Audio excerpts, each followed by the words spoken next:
What? I'm hearing a lot of sounds here at the stage, but here you go. Malaysia is going to be the first and literally breaking the meta here. We're seeing Mia go into the gold lane. Oh my god, I have been literally I've been trolling when I said I want to see the Mia, I want to see the Mia. But finally, we get the Mia, and it's from TODAK. That's what I expect, honestly. They brought this up in MPL Malaysia. Wolf, thoughts? Oh, okay. So Lolita might not be that big of a problem for the Mia because of the damage. I mean, you're not really that much of a projectile, although that still is a problem. Still is a problem, but maybe if you pick up something like a Flicker or a Purify, you're gonna be okay. When it comes to like laning against the Brody, that still is arguable. I would hedge my bets on the Brody still just because of the fact that Brody has got a stun, but the ensnare, that's gonna be really good against the Lancelot in the latter portions of the game. You still have your frontliners, right? You still have this formula coming up from the TODAK side where you have the Yuzhong, you have the Matilda to cover the front lines for you while you sit down back. But the problem is, this is RRQ that they're facing. Well, we'll just have to see what happens here. The draft has been set. Ladies and gentlemen, one more time, hashtag Malaysia Bole or hashtag Indo Pride, because that is a very interesting pickup for TODAK. It's just, I don't know. I didn't expect to see it here at M3, but TODAK, they live by their mantra, TODAK Langar, and they will keep moving forward with this. But now we're understanding that at the very least, when Yums is going to be playing towards this bottom side, he's going to be babysitting Mia for as long as possible. Let's see what happens here again. It's gonna be TODAK just going at it, run here, back at it again though. Look at that, R7 just being such a nuisance. He's actually rotated from the bottom side of the map all the way to that top side, and he's being a nuisance. Formaze can't really go anywhere, but he's actually gonna use the Phantom Slash all the way to the backside. Clay caught him in a situation, still able to flicker away, but now it is just a lot of resources burnt up. Sin has rotated as well. No kills just yet. And you know, honestly, same goes for Momo here. He's trying to interrupt the farm of Albert so he doesn't get that early level 4. And, you know, honestly, Formaze, it's interesting to see the fact that R7 is sacrificing a good amount of EXP, but, you know, he manages to soak up a little bit of the mid-wave, in fact, to kind of even it out at the end of the day. He's not falling behind, so that's really, really good from RRQ. And for TODAK, what they need to do is just to secure the farm on this Mia. Chico, guys, we might see him snowball if ever. He's got the, obviously you can expect damage output, right, coming out from the Mia. What you don't expect from him is like mobility. Oh, but wait a minute, final blow to the backside. Clay is going to be targeted instantly. The Phantom Slash comes in, but Clay is still able to outplay for now. Comes in, but it's going to be Finn coming in with the trade. R7, he's looking for something here as the Black Dragon form has been popped all the way there. Oh, Albert, he's getting caught, and Albert might die here. The shield's coming in, but the further air strike to finish him off. Momo now gets kicked to the backside, but is still able to survive. A 2-for-1 for TODAK, but RRQ gets the turtle.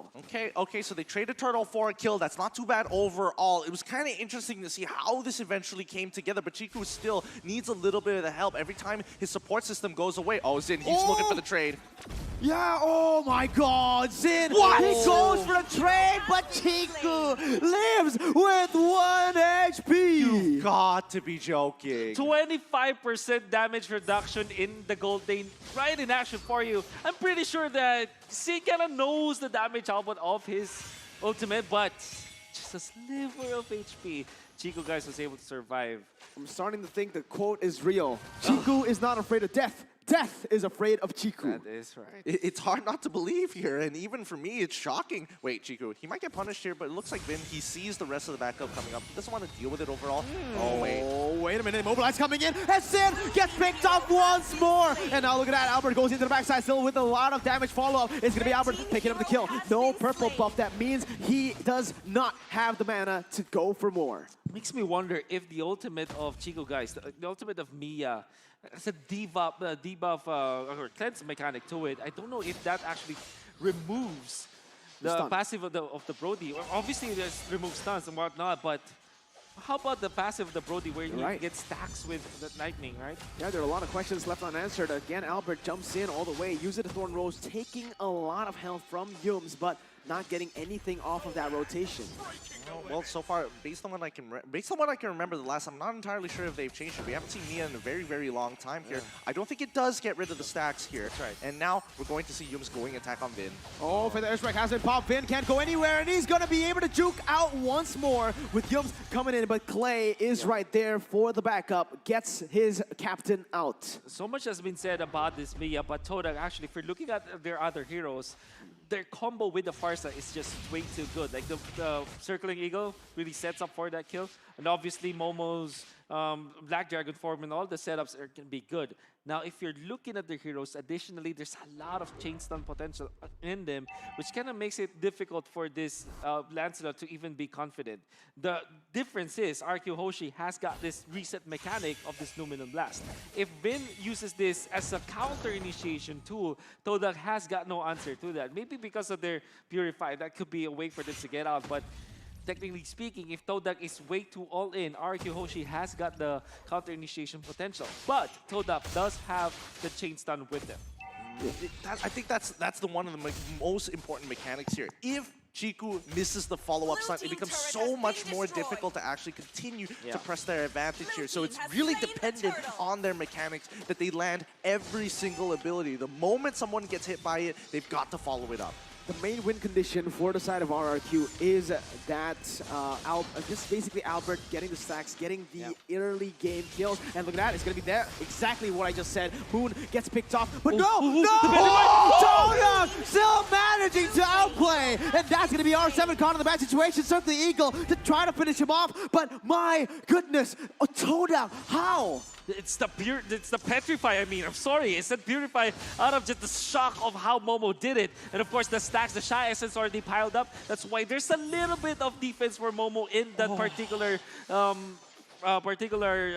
situation. That's right. And of course, the chain stun will be there. Again, it's all about the chain CC for TODAK. Surely they get the kill onto Momo, but that was an even bigger bounty as they take out Albert. Huge timing. Really, there was just not a lot of time for that. It was either he gets it out perfectly before the auto attack connects, or he just straight up dies there. Nicely done for Momo here, but I want to see the continued punishment. Oh my god, Sin can't go anywhere. A killing spree from Yums. But the thing is, all right, even though, yes, TODAK has been just popping it right now, the kills have actually been placed onto Yums. 3 kills right now.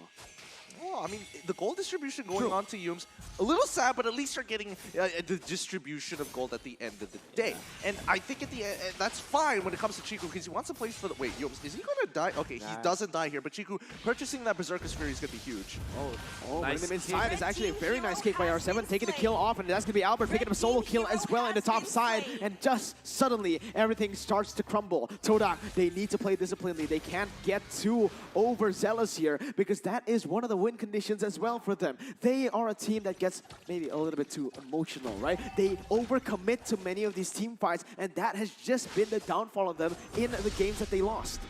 Oh, Forme is actually alone here. Oh, wait a minute. Forme is actually jumping in back and forth, trying to bait all of the abilities, but he's going to be stunned up, and that is the power of the Lolita. You use these super mobile heroes, the Dashman 25s, but in the end, it's not going to be worth it because of that one tap stun. Yeah, it's all about holding up that eye for an eye. Oh, R7! Oh, the Purify comes out just in time! Momo goes in for the Furious Dive on 2 members. What we saw was RRQ engaging, but what we get is TODAK coming back. Moon now caught right there on the midst of the real world manipulation as he pops up for the airstrike. Albert, though, he just keeps on going back and forth, and that's going to be both of the teams not losing a single member except for Zin. What is this? The How is sweaty series, come on, man. Everybody's just trying to outplay each other, and I was really surprised in how Momo all of a sudden was there, pops the Petrify combo once again, gets a kill onto Sin. And that is an important kill for TODAK. Nevertheless, RRQ HOSHI are recovering. There was a time where the gold lead for TODAK was about 2,000, and they got a kill onto Momo, they got a kill on Chiku, guys. Eventually gets the turn, a good turn of events for RRQ HOSHI.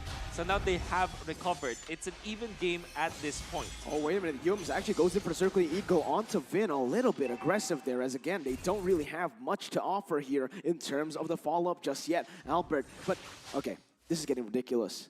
Chiku, guys, one level ahead of Brody. He has been farming like a monster. You can hear the giggles coming in from Gideon as, oh my God, Albert. What the heck? He just tried to go for that, but crazy. finally realizing that, okay, maybe it's time to chill a little bit. It's conditioning. It's all about conditioning, and both teams are doing it really, really well right now. They're trying to force the other person to break under this pressure and give that respect. Absolutely, but look at that. Black Dragon Form being used. He's going to be Feather Airstrike connecting onto Finn, and he's going to be taken down. Momo now putting his attention onto Sin. Will it be enough? The stun comes in all the way. The torn apart memory doesn't connect and doesn't get him. Chiku once again is still able to survive, but in the backside is going to be Formase jumping back and forth. And Chiku, how was he able to get out of R7 sights? Oh, does have the cleanse mechanic with the ultimate. It gets out the way of the dragon. And what really is surprising for TODAK is the way that their composure is there. Instead of just backing out, they commit the Black Dragon form onto the Lolita to take them down, knowing that it is the counter initiation from RRQ HOSHI. Afterwards, when the Eve popped the ultimate, they just went in for the Electro final blow. They weren't able to get additional kills, but at least they get the turret and they also get positioning. A mid lane turret taken in 10 minutes of the game, that is still very instrumental to further objective control. It is, but not only that, Chiku is playing on Mia. We have to talk about her scaling overall skills. One of the hardest as a marksman overall. Has 3 items, by the way.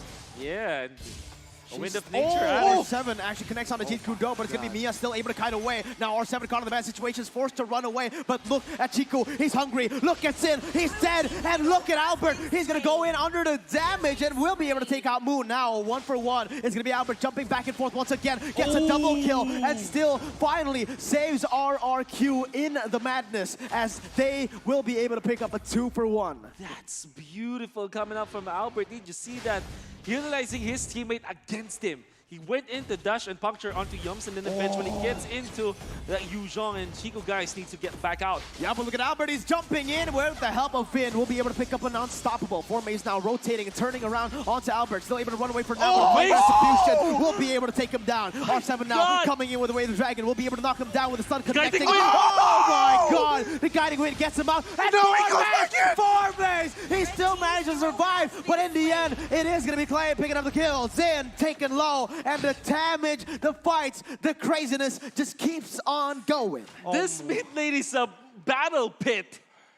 It's literally a gladiatory arena here. Exactly. Formase had 2 decisions at the end of the day. Either go dash backwards to the safety of Moon or dash over the wall and buy 1 more seconds to get his Electro final blow back up online. Oh my wow, it came down to 1 dash there. It came down to the with this, TODAK actually amassed about 1,000 gold lead. And RRQ HOSHI, if you're looking at their composition, they're not as scaling as TODAK. If you're looking at both the Lancelot as well as the Brody, they do dish out so much damage in the mid game, but come the late game, they're going to be dependent on skills. And sometimes that little window that you give to something like a Mia in the late game. And I mean, I cringe at myself saying that, but yeah. Mia in the late game. How do you not find this hilarious? Oh, wait a minute. R7 goes away. The dragon instantly just everything, literally everything, and the kitchen sink just thrown at Yums. But that was a good shutdown. Really big shutdown as well. I mean, that's what happens when you're a support and take all the kills. That's right. No, it's going to be RRQ good actually positioning pushing from the pace, yeah. And again, what they're doing here is they got a kill, and now instantly they're punishing TODAK for not getting anything or trading anything on the board. Look at that. The moment that the Lord died, they've only been able to clear the waves in the process. Exactly. If they're out for blood, they want to go for Formase this time. Okay. I mean, are they still going to chase him? I mean, they're chasing him literally halfway across the map here. That's a Benedetta. But here's the thing, right? RRQ HOSHI, with just the positioning, they identified that Yums was taken out, all right? So then we went in to scout for where Momo was and knew exactly where Momo was. And because of the fact that TODAK, they didn't have vision on the Lord area, RRQ HOSHI gets an enhanced Lord for free. Yeah, and this might be the turnaround, man. The 2,000 gold lead that TODAK has built up for themselves has just instantly been turned around, and now with TODAK backing up, it is going to be RRQ building now on their gold lead, so quick to it, and this is the RRQ that we all know and love. They just take one fight, one pickoff, and they turn the game on its head now with the Enhanced Lord popping onto that top side. A lot of pressure has just been relieved off of them to make some plays. Moon already forced to use the wings by wings very early on in the fight, and Formaze, look at him, he's in the midst of it all. This is going to be another pickoff coming in. He has a lot of damage, but it's not going to come for anything. This is how RRQ likes to play. They go in and they isolate the members. Yums again forced to go in, forcing these abilities to come out, and they have just done it. They turn away the 2,000 gold lead of TODAK to a 2,000 of their own, but R7, that was a mistake. He went in a little bit too aggressive. Momo goes in, and that is going to be actually been picked off, but the inhibitor turrets will fall for the hands of RRQ. HOSHI, wait a minute. This might not be Vin dying, actually. Oh man, he's really tanky on this Alita. He's just eating shots after shots after shots here. And yes, RRQ HOSHI, one fight was all they need to get back in towards this game, and now they have a structural lead against TODAK so far. But Formaze, at this point in time, the only reason why he's dying is the timing of his eye for an eye. If he can time it just slightly earlier or slightly later, it would catch it. And I think it's really coming down to these one-button differences. All due fairness to Formaze, it still is very brave against RRQ. HOSHI just really diving through. It's very aggressive. Even as the Benedetta, I mean, if you look back maybe a year ago, the Benedetta is just way too OP for those kind of plays. And 10 out of the 10 times he'll get out of there. But this time, all through the nerfs that we saw from the Benedetta, all the cooldowns up, and of course, it's not as tanky anymore, and the sustain isn't there. You see how Formaze is punished 4 times already in this game. Still, he's doing a pretty good job, but you need to be a little bit more conservative heading into the latter portions of the game. But honestly, look at the Mia. We mentioned it earlier, the late game is going to be the problem. He has the DHS, Windtalker, and that Berserker's Fury built up. Has been destroyed. This is a scary boy. He's a scary boy. He just needs to get a chance to hit enemies of RRQ HOSHI for sure. How do you even get into that position, right? Because you're really just waiting for your team to do a lot of that work. Chiku can only focus about who he auto-attacks and, more importantly, who he can focus his attention to. And I think that's why the Demon Hunter sword came out so quick, just to make sure, hey, Vin, you're tanky? Okay, I want to punish you. I'm just so baffled that the Mia has only died 2 times in 16 minutes. Again, in the game with a Cho, a Brody, and a Lancelot. Look, I would like to say that I'm used to seeing this. I'm not. This is just as much of a shock for you as it is for me. Well, Wolf, you know, at this point, what do both teams need to do? Well, just wait. At this point, you just wait. If you're TODAK, use your Benedetta to clear out the waves, just to go deeper and to use your kit so that the lanes are flown against RRQ HOSHI. Oh, all right then. Then they're gonna just go for some pickoffs as a typical RRQ HOSHI out of nowhere. The camera didn't even count it. And, oh, again, they're just baiting so many abilities, and Vin didn't even use a flicker right there, baiting that Black Dragon form right before the Enhanced Lord spawns. RRQ, they might just look for this Enhanced Lord, but this time around, the difference is they have some range to play for the siege. They have the damage, they have the wave clear, unlike game number 3. Exactly. Yeah. I think this one's going to be a lot cleaner coming in from RRQ. You can see that their aggression has definitely stopped. They're starting to think about a lot of their plays. They can't play with just sheer mechanics anymore because then it's just too draining. And most of the time, they are missing out bigger opportunities across the map. So RRQ, they force down, set up a death bush down bot side, punish Formaze, and more importantly, utilizing the advantage of their 1 inhibitor lead to now look to close it out on TODAK. But we do need to remember this. TODAK has a great high ground with the Farsa, with the Mia on that full item. Look at the attack speed on that man, dude. Again, he's going to be really hard to target unless he really just overextends, gives R7 a position to get that engage, or maybe even Vin with the Lolita. Honestly, he should be untouchable in these fights. It's going to be crazy to think that it can go down to a point where maybe the base defense will be what TODAK needs, right? even if they get pushed like all of their inhibitor turrets, maybe that's even an advantage for them because now they only have to defend one. That's exactly what happened in the previous game. Well, let's see what happens here. Enhanced Lord is pushing down the bottom side. The minions are going to be cleared out, but it's going to be Momo chunked up very, very low. Chiku, guys, not able to join in the fight right now with the real-world replacement, but it's going to be the in-re engage coming from Momo. Now, Chiku, guys, finally coming in to deal some damage, but it's all shielded up, and Finn is using that Luminous Blast really, really well. Goes in for the stun. Formay still able to eye for an eye, and it's going to be the base targeted right now with Formay trying to defend. Will it be Deja Vu or not? It is going to be RRQ winning the game after such an amazing run. TODAK will fall short in that final moment, and the King of Kings will take them down. Very sweaty game coming out from RRQ. They still got the victory nonetheless. And TODAK tried to bring out something out of the ordinary, picking up the Mia against the King of Kings. It looked to be promising at the start, but in the end, RRQ and their